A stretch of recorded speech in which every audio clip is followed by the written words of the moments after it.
Hello and hello. Thank you so much for joining me today. How you doing?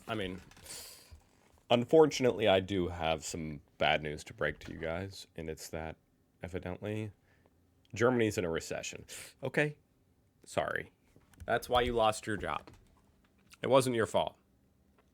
And I know not a lot of you come to me for, like financial news. Half of you think I'm a communist, so why would you? But I actually do find the subject interesting. And so I just kind of wanted to dive into it a little bit today. Honestly, because I'm kind of curious on some things. I kind of want to check up on it, see what's going on in the German economy. It's considered the powerhouse of Europe. So it's a big dealio, okay? Let's see. Okay, so first I kind of wanted to check up on some charts. Okay, GDP still trending up. It doesn't look that bad. It's a little rocky, but, I think this is like the ticks are 1 year apart here. So, it doesn't look, for as doom and gloom as, I will just say this article is really what made me want to do this video. And I will be going over these 5 reasons that they list. I'm curious what they are. But, this sounds very doom and gloom. It's in the dumps. But overall, at least, if you take GDP as a measure, it could be worse. There you go, guys. It could be worse. It could be worse. Let's see what the unemployment's looking like.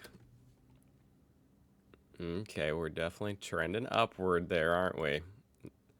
Since 2021, you had COVID, boom, and then the COVID recovery, and now it's kind of quickly going back up at kind of a concerning 6.2%. Damn, you guys kind of had it rough in the early 2000s, right before the financial crisis. Interesting. It's kind of interesting how the financial crisis, over here in America, that's when unemployment, went up. For you guys, it was kind of on the way down. There was a bump here. This was, of course, post-World War II. Anyway, we don't need a history lesson. But yeah, that is interesting. The post-World War II, down below 1%. But okay, we're at a little bit of a concerning 6.2%, aren't we? Let's look at GDP year over year, shall we? The growth, because this is what a lot of economists use, of course, to say, yeah, you're in a recession, and it's because GDP growth is negative. It's not growing right now for the last couple of quarters or years. This is fun. I kind of want to do this. I think my whole channel should just be German finance.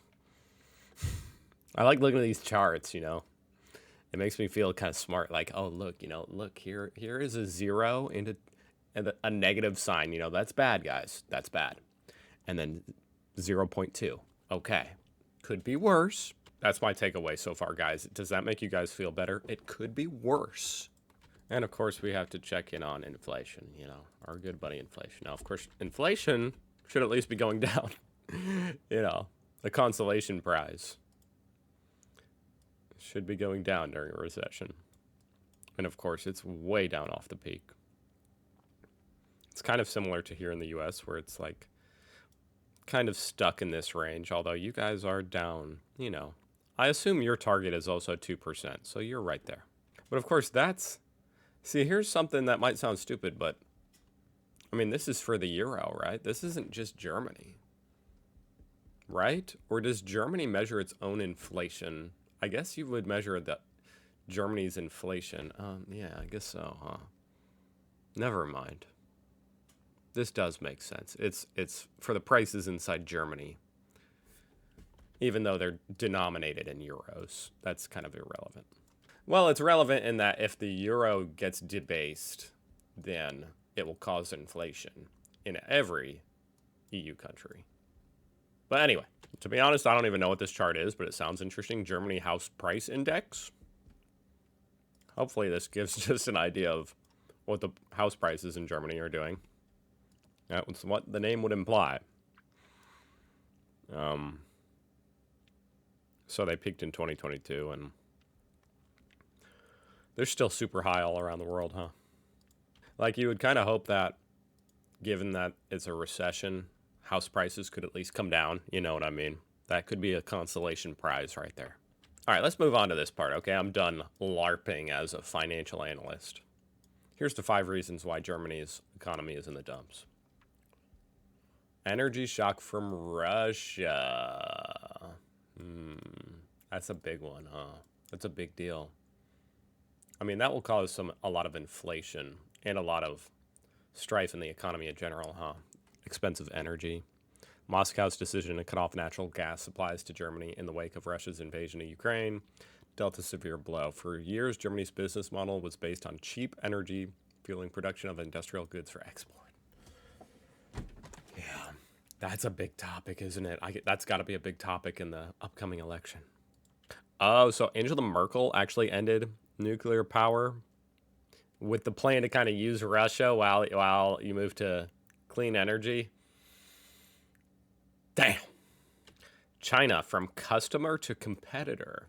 For years, Germany benefited from China's entry into the global economy. Really? German companies found a massive new market for industrial machinery, chemicals, and vehicles. Oh, that's unfortunate. So China's kind of rotated from consuming a lot of these products to being the producer and actually becoming a competitor. Oh my God. And I feel like China's just getting started as far as automotive. That's how it feels to me, at least. I don't know. Like, over here in America, we don't have any Chinese cars. I've never seen a Chinese car in my life. So, that I know of. So, I don't know if it's that way in Europe. Is it that way in Europe? Like, do you guys have any Chinese cars? But, you know, I see YouTube videos, and it's like, whoa, they're making some crazy cars over there in China all of a sudden. It's a little bit concerning. Skimping on investment. These are all, of course, just, I mean, these aren't necessarily objective. This is an article on the Associated Press, but, you know, I think it's interesting. Germany grew complacent during the good times and put off investing in long-term projects such as rail lines and high-speed internet. Okay. The government balanced its budget. Are you idiots? You actually balanced your budget? How cringe. Just kidding. Isn't that annoying? The idea or even the possibility that balancing the budget was actually a mistake. And sometimes ran surpluses off the tax revenue. Surpluses from a booming economy.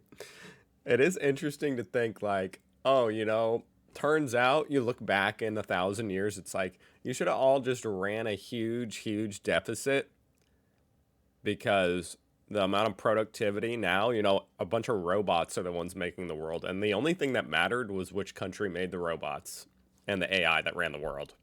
You know, how much in debt you went, that's irrelevant. Because now it's all the, you know, the amount of money we made off the robots and the AI, that debt was nothing. I'm not saying that's what's going to happen, but that when I say it out loud, it almost sounds possible. Lack of skilled workers. Oh, the lack of skilled workers. I saw this on the Walmart. German companies are having trouble finding workers with the right skills. This surprises me.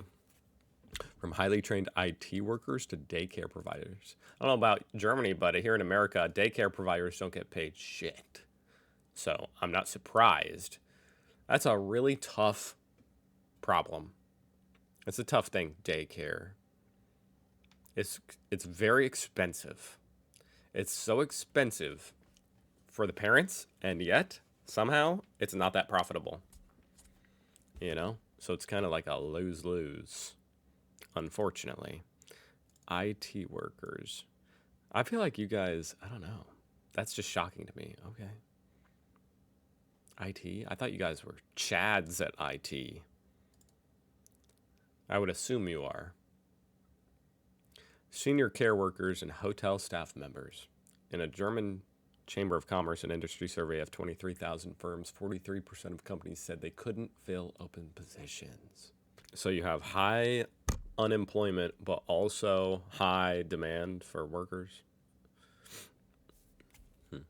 Fewer German students are interested in STEM fields, meaning science, technology, engineering, and math. Well, then what are you guys interested in? I'm a little bit confused.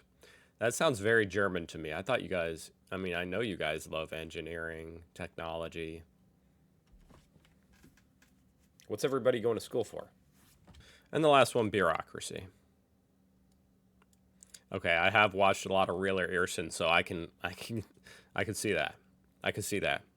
It does seem like they might make it a little bit unintentionally difficult to potentially start a business venture or whatever you might want to do.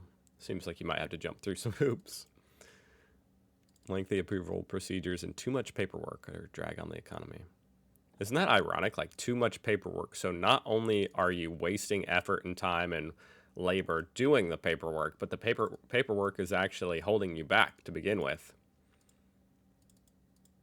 Well, guys, my conclusion is you just got to wait for World War III. And, you know, inevitably, when that's over, or even while it's going on, you know, war is a racket. So I'm sure lots of people will profit. And as long as you end up on the right side of history, then your economy will skyrocket. All right. I hope y'all are doing well. And if you have actually lost your job, then my condolences, and it will get better. You will find a job. You can do it. You can freaking do it. I know you can do it. All right. I'll see you guys on the flip side tomorrow, I hope.